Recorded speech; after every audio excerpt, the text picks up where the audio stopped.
Morant with a running start. Elevates. Oh, he dunks. Oh, my goodness. Tie game in overtime. Gasol will turn. His heave is good. Memphis on top. 7-10 remaining.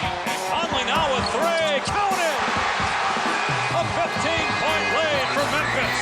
And Blake Griffin gets into it on the floor with Randolph. Hard to tell if there are any punches being thrown under there, but Griffin took acceptance. Adams going long. Morant. He hit it. John Morant, insanity. You gotta be kidding me. Welcome to Grits and Grinds, a Memphis Grizzlies podcast. My name is Keith Parish. The Grizzlies lost a heartbreaker against the Golden State Warriors. They've now lost 4 straight games.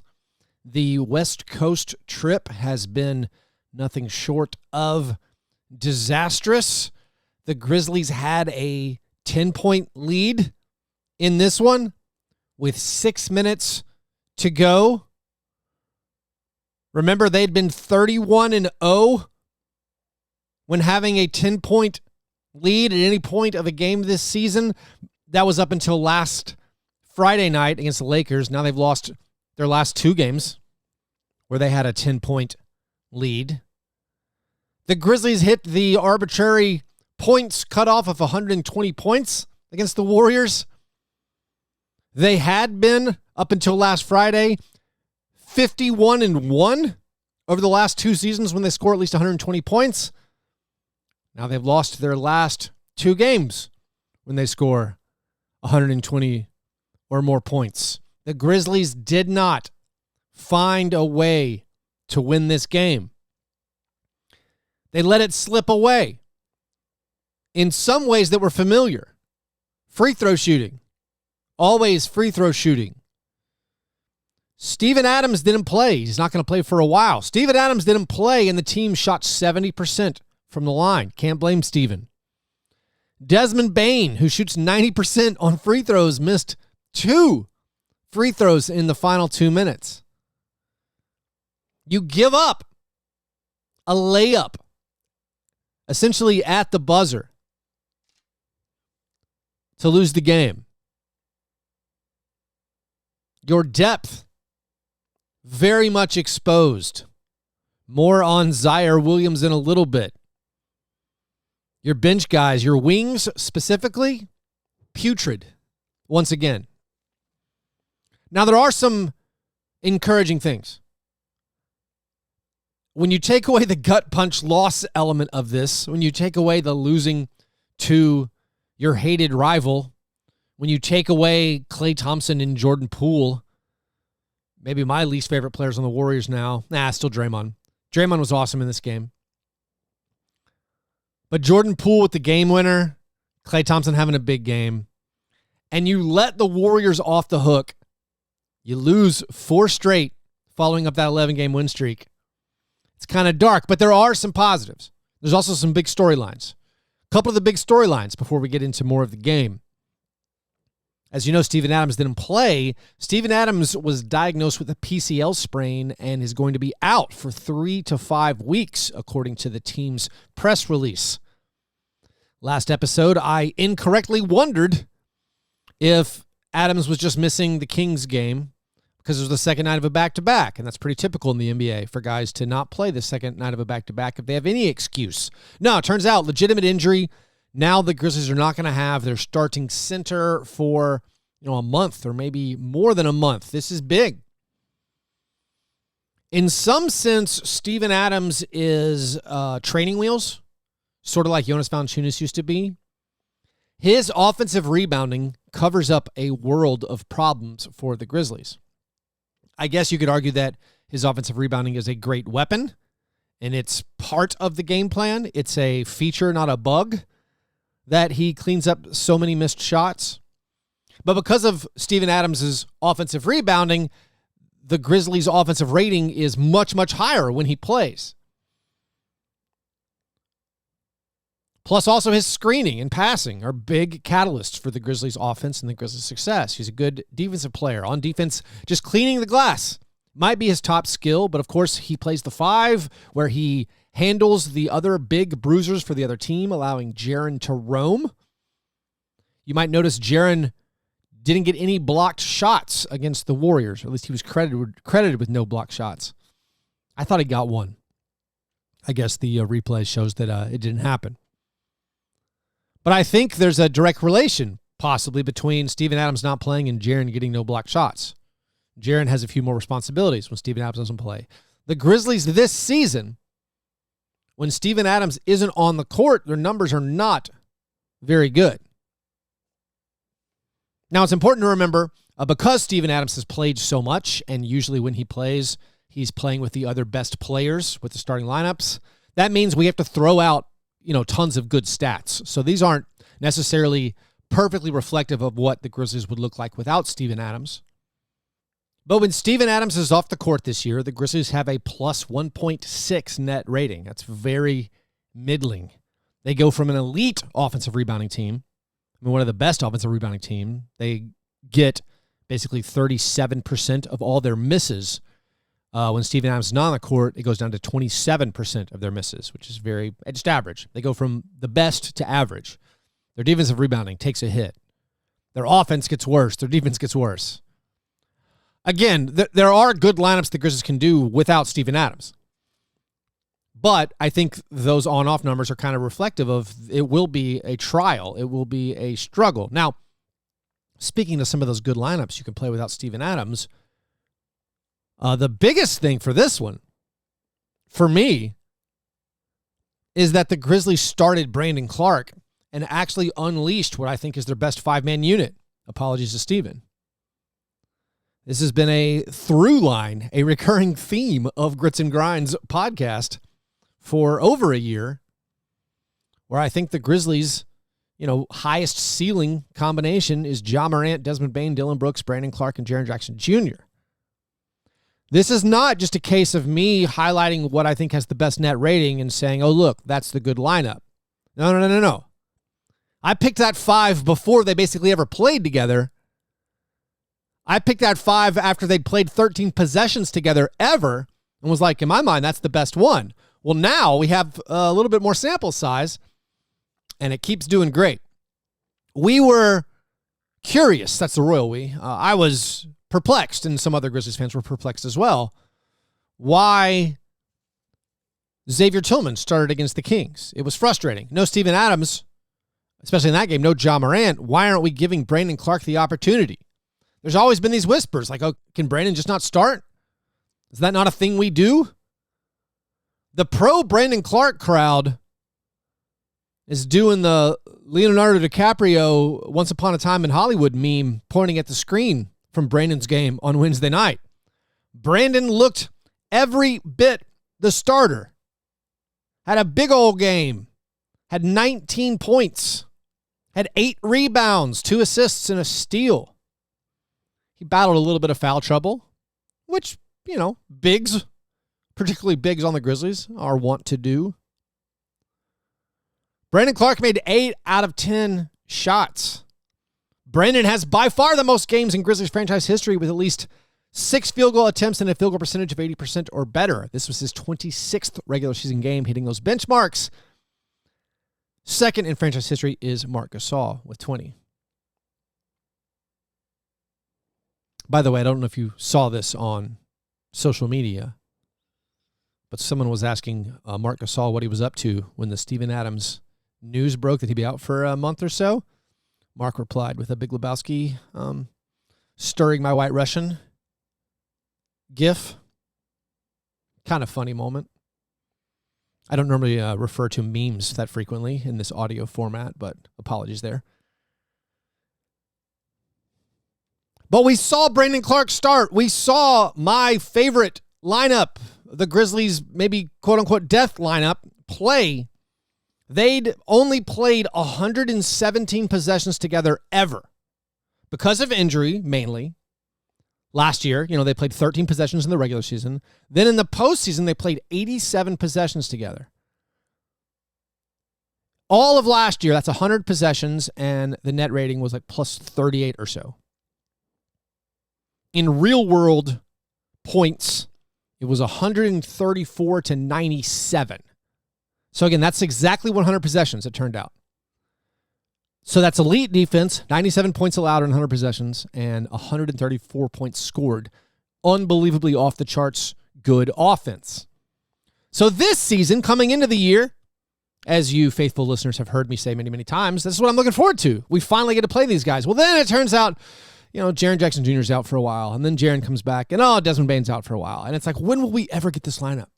And then finally we're healthy, and record scratch, they don't play very much. And it's like, well, why aren't they playing these guys? I thought we knew these were the best guys. In the playoffs, they would set up their rotations so these guys would close games. Of course, foul troubles, then injuries, then COVID, then suspensions kept them from playing very much. In the Warriors series last year, the six-game loss to the Warriors, they played 5 minutes. They played 5 minutes together. They barely ever used it.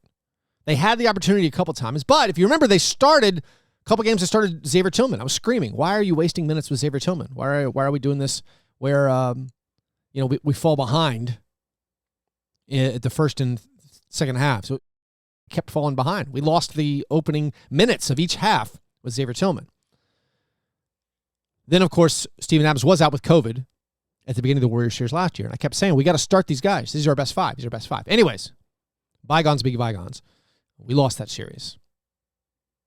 Do I feel like we would have won that series if we played that lineup more? I guess no comment.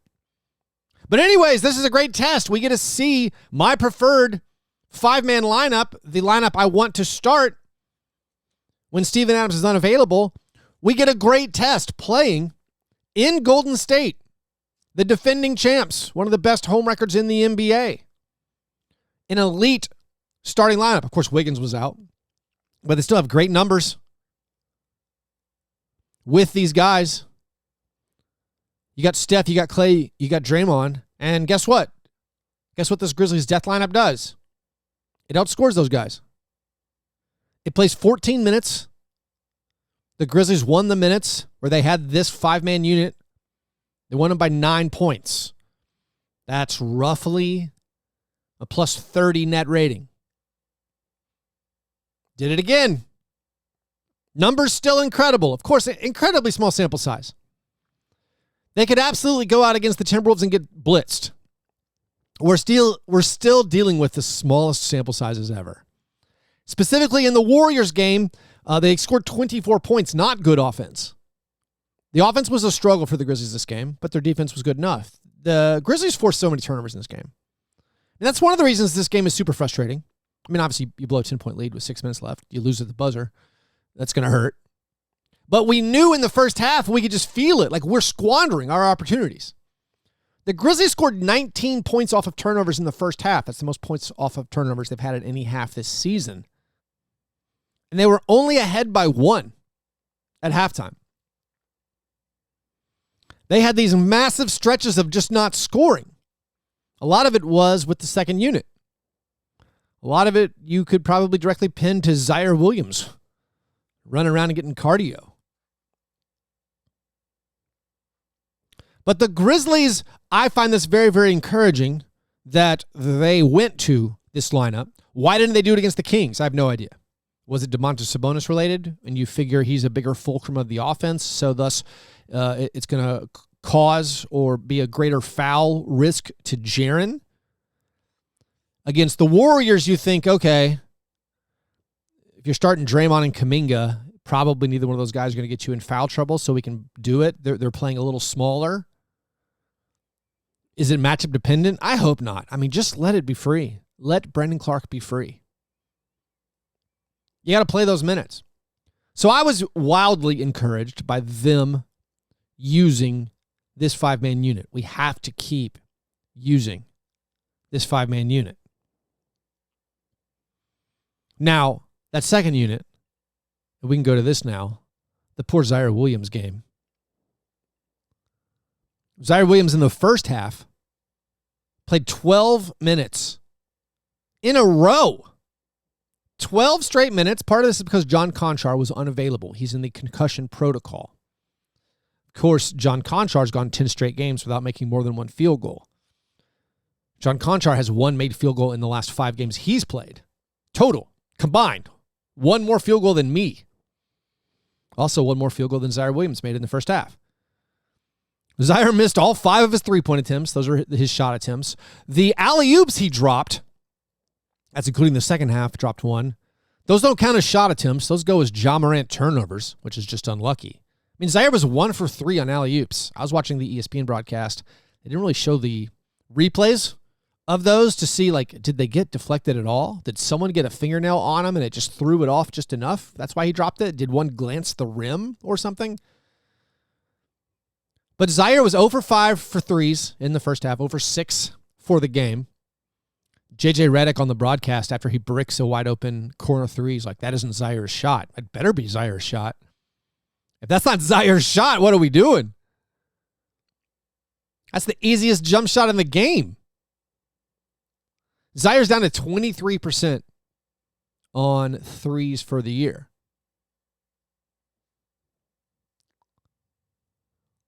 Ziaire also, no rebounds, no points, no assists. Cardio, man.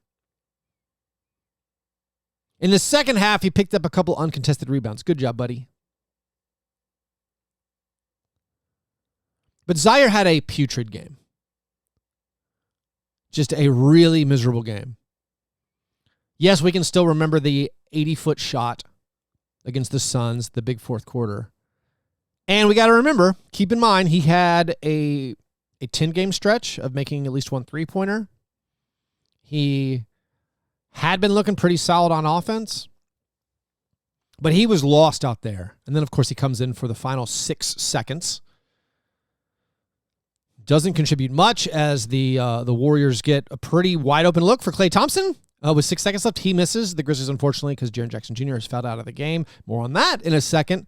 The Grizzlies don't get the rebound. Goes out of bounds to the Warriors. And then on the final play, they get a wide-open layup where Ziaire is even with Jordan Poole. Jordan Poole just does a basic one juke and cut to the basket for a layup. The Grizzlies are not guarding the basket, and you can see this wide-open layup. Also, Ja Morant on the final play is not guarding the inbounds passer. I thought everyone had accepted that, like, you have to always guard the inbound passer. Like, put your body in the way so he can't just throw the ball right under his own basket. There's 1 second left. Yes, switch every screen. You do want to be worried, obviously, about all the Warriors coming off screens, hitting a three-pointer. Maybe they hit a three-pointer anyway. We'll never know. But you don't leave the guy throwing the ball in unguarded. And you got to stay between your man and the basket. That's pretty basic. Yeah, the Grizzlies didn't have a timeout to stop it and set their defense. Even if they did, they wouldn't have used it, I don't think. Because you want to have a chance to advance the ball if they score quickly? Maybe you would. But the Grizzlies were lost on that final possession. The Grizzlies in the entire fourth quarter, this is another big factor of this game, the Grizzlies could not rebound. And that was going to be a concern in any game that Steven Adams misses. It was specifically a concern once Jaren Jackson Jr. fouled out. What's weird about this game is Jaren Jackson Jr., no foul trouble in the first half. Gets 1 foul. Only plays 12 minutes in the first half. They're saving him. I mean, this is part of their plan. It's part of their minutes restriction. 12 minutes in the first half, only 1 foul. Great. He can play his full complement of minutes in the second half. Unfortunately, in the second half, he starts picking up fouls. Yes, a couple of them just seem like terrible calls. The 5th foul, particularly egregious, did not at all look like a foul. Puts Jordan Poole on the line. I was very surprised, as I think a lot of viewers were, that Taylor Jenkins did not challenge this foul call. It's a big play. You could save Jaren his 5th foul. You get to keep Jaren Jackson Jr. on the court. You take Jordan Poole, one of the NBA's best free throw shooters, off the line. Jaren's hand is on Jordan Poole's back while he's moving towards the basket. Would that have been enough to keep the foul upheld? For my money, once Jordan Poole begins that upward shooting motion, there's no contact whatsoever. There's air. You can see space in between the two players. There's no body contact. There's no arm contact. If the Grizzlies won that challenge, I believe there was no clear possession. It would have been a loose ball. It would have been a jump ball. And you're like, all right, we're saving 1.8 points. But then we might not get the jump ball because there's no Steven Adams. So who knows if we win the jump ball. Is it worth it to use our timeout in our challenge? I mean, I think when you consider that it saves Jaren his 5th foul, yeah, I think that's a weird moment not to challenge. The 6th foul, indisputable, blatant, obvious, and also like a slow motion car crash, we could see it coming. You could see the gears turning in Jaren's head on that loose ball. Can I go get this rebound? Do I have time to get it? Okay, I'm going to go for it. 90 feet from my basket. I mean, it was just a, no, what are you doing? And then he crashes into Draymond. Draymond, of course, accentuates the contact. That's his thing. You got to know it. Jaren can't be chasing down loose balls like that so far from his basket with foul trouble. So he fouls out. So now when he's fouled out, the Grizzlies don't have a lot of great options. No Conchar in the concussion protocol. Obviously, Steven Adams out for a month. They decide to put in Tyus Jones. It's a defensible decision. The Grizzlies were ahead by 2 at this point. Tyus Jones, in a vacuum, your next best available player. But, of course, now you have these issues that have plagued all Ja Morant, Tyus Jones lineups is rebounding. And not just to blame Tyus and Ja, you're playing super small ball. Tyus and Ja with Brandon as your center, and then Desmond Bane and Dylan Brooks as your 3 and 4. This is a new look for the Grizzlies. They played, according to Cleaning the Glass, 1 possession together before this moment. So now rebounding is a huge issue. Dylan Brooks not a good rebounder. Brandon Clarke not that good. In the 4th quarter, the Warriors missed 10 field goal attempts. The Grizzlies got the defensive rebound on 4 of them. After Jaren fouls out, the Grizzlies get 3 rebounds. 2 by Brandon Clarke, 1 offensive rebound by Santi Aldama, or Santi Aldama briefly comes back in. Like, that's an option they could have gone with. Instead of Tyus Jones, put Santi Aldama in. Santi Aldama had a pretty solid game. Despite drawing the ire of the Chase Center crowd, he went 5 for 5 from the field, made 2 out of 2 3-pointers, drew a flagrant foul by accentuating some contact. If Santi doesn't throw himself onto the ground and grab his throat and face, you're not getting a whistle there. I think Santi's the greatest actor the Grizzlies have ever had. Kudos to him. But like, you could have gone with Santi to play a more traditional lineup. I don't know if it's right or wrong. In retrospect, we can say, all right, maybe we should have done that. But the Grizzlies had their chances. I mean, it was a tie game.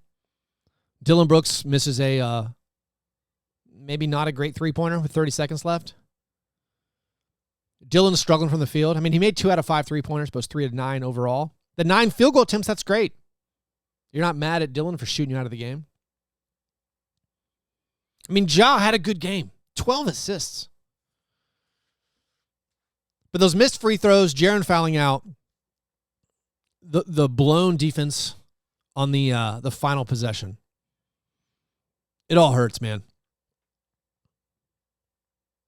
Let's take a break, and then I'll consolidate my notes, go over what I missed, and talk a little bit more about this game, and also go over the Danny Green imminent return. All that right after this.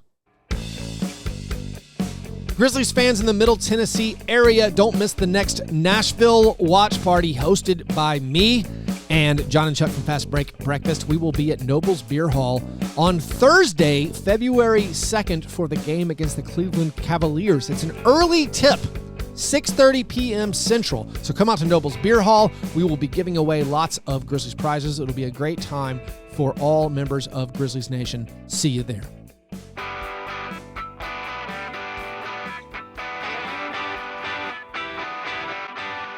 All right, more on the free throws. Yes, Ja Morant, solid offensive game with those 29 points and 12 assists. But the foul shooting, 7 of 12 from the line. It's devastating. in a game like this. Also, the Grizzlies fouled Steph Curry on 3 3-pointers in a single possession game. I mean, that's hard to deal with. What's really tough about this 4-game, losing streak, I'm not excessively concerned. It did highlight some things we knew. You can explain away a lot of the losses, and sure, you can make excuses for most losses in the NBA. But you were ahead in the final seconds against the Lakers. You're up 7 with a couple minutes to go.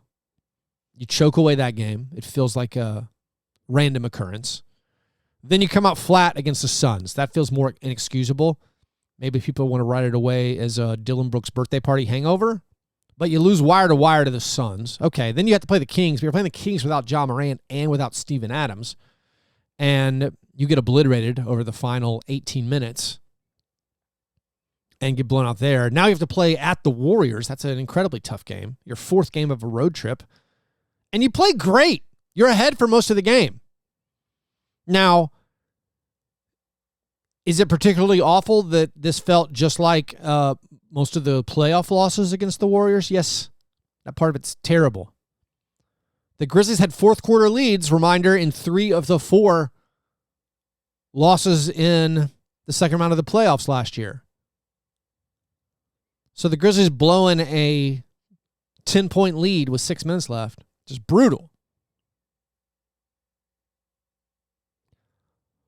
Another part of the Ziaire Williams issue, to go back to that, I mean, I'm not a huge Ziaire Williams optimist, as I've said on this show. I don't get what he does. There's concerning lack of activity for him. He's got some smooth-looking offensive moves. I always feel it's a little too robotic. Smoothly robotic, I guess. Everything he does feels like, okay, I'm now going to do this move. It doesn't feel like he's just playing basketball. He has elite athleticism. We know that. He has good size. I find it concerning he still has not collected a loose ball. I really thought he got a loose ball in this one.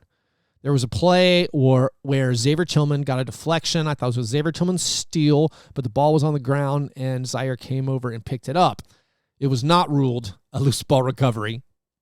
And this is, again, where I will admit I don't know how NBA.com tracks loose balls. But that play was ruled a Ziaire Williams steal. Steals are good. Good job, Ziaire. You got a steal and a block in this game. Because apparently Dante DiVincenzo lost control of the ball before Xavier Tillman deflected it. So because of that, Ziaire has now played over 400 minutes and has yet to collect a loose ball. Only player in the NBA. No other player has played more than 300 minutes without a loose ball. The next closest is Stanley Johnson. He's played 280-something minutes. Has not picked up a loose ball. So, Ziaire doesn't make those basketball plays for me. He's not fighting for the ball on the glass. He doesn't really get rebounds. He's not a particularly good playmaker. And if he's not going to hit shots, that is a brutal combination. And for a team that is one of the best teams in the NBA and is hoping to win a title, and not in multiple years from now, this year. The title window is open. It was open last year. It's opened this year. And just not enough from Ziaire. And then, should they got him with Roddy? I think that's a fair question. I think after Zaire's first half, I guess there's 2 lines of thought. One is you got to play Roddy. You can't put that guy back out there. The second is you don't want him to end the game with that first half. You want to give him a chance to redeem himself. Now, maybe it blows up in your face and you end up with this, where Ziaire was awful the entire game and then gives up the game-winning layup. But Roddy has been better this season. Roddy was on a very strong run of play when he eventually kind of fell out of the rotation because of Ziaire being healthy and Contra being healthy. But now you mix them all together and you're just getting nothing. You're getting nothing Yes, Conchar was out, but like the last several games, you're getting nothing from Conchar. Outside of a fourth quarter and a 80-foot heave from Ziaire, you haven't gotten much from him recently. You haven't gotten much from Roddy, even when he's played recently. So now we turn our eyes to, all right, they gotta have help. And the help that's coming is Danny Green. Danny Green announced on his podcast that he will return on February 1st against the Trailblazers. We do not know how Danny Green is going to look when he gets on the court. He's 8 months removed from tearing his knee up. He's quite old. I don't know if he'll be ready to go at NBA game speed. The healthy Danny Green, even the older Danny Green, the Danny Green we saw last year on the Philadelphia 76ers would be a great boost and assistance to the Grizzlies. Now, temper your expectations, not just for his age, not just for his return from injury, also just if you don't watch Danny Green that much, he'll have games where he does what you would say nothing. He's just a good positional defender. He gets like one block every now and then. He's a great shot blocker for his size. He's a good defender, and he just shoots corner threes. I mean, he just shoots threes. That's all he does. He's a 3-and-D prototype player. He's not necessarily going to solve your half-court offensive woes. He's not a magical fix for the Grizzlies. But he's a veteran leader. He has playoff experience. He has championship experience. And hopefully he's got to be better than what the bench is doing right now. I mean, I don't mean to lump in like Tyus and Brandon. They've been really, really good. But like Brandon moves into the starting lineup. Xavier Tillman was good. Xavier Tillman, who, yes, I don't want to start, but also like he's played very solidly in his opportunities recently. Tillman picked up 3 steals in this game. I mean, Tillman's limitation, he only had 3 points. His limitation is when he's in the paint, surrounded by guys, he's not going to score in traffic. He's not athletic enough. He doesn't have the burst or the lift to like dunk over people. So there was a couple of times where he got the ball in the paint, got some offensive rebounds, but couldn't finish. That's his limitation. Not that big. Doesn't have the elite athleticism of some other NBA bigs. Like, Xavier's been fine. Santi's been good. I guess it's just the wings. That's all I'm saying. It's getting nothing from Roddy, Williams, and Conchar. And Laravia's been getting DNPs. And if you're going to win a title, it feels like you need more. If you're going to win a title, you need Ja Morant to make more of his free throws. You can't have the guy with the ball in his hands going 7 for 12 from the line if you're going to win a title. Anyways, the Grizzlies now 3-8 in the Pacific or Mountain time zones. It's a random arbitrary stat. They are 5-12 on the road against the Western Conference. They are 11-14 overall on the road. They're now tied with the Bucks for the 4th best record in the NBA. The Sixers, who have won 6 straight, have passed them in the overall standings. No comment on that.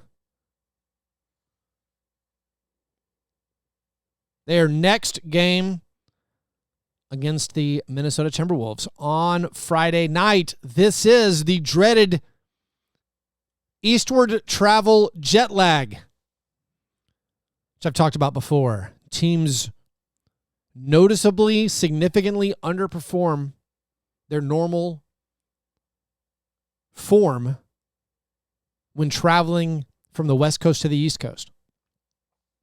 So the end of a 5-game road trip, it's going to be a challenge. And of course, Ja Morant historically has had terrible games in Minnesota.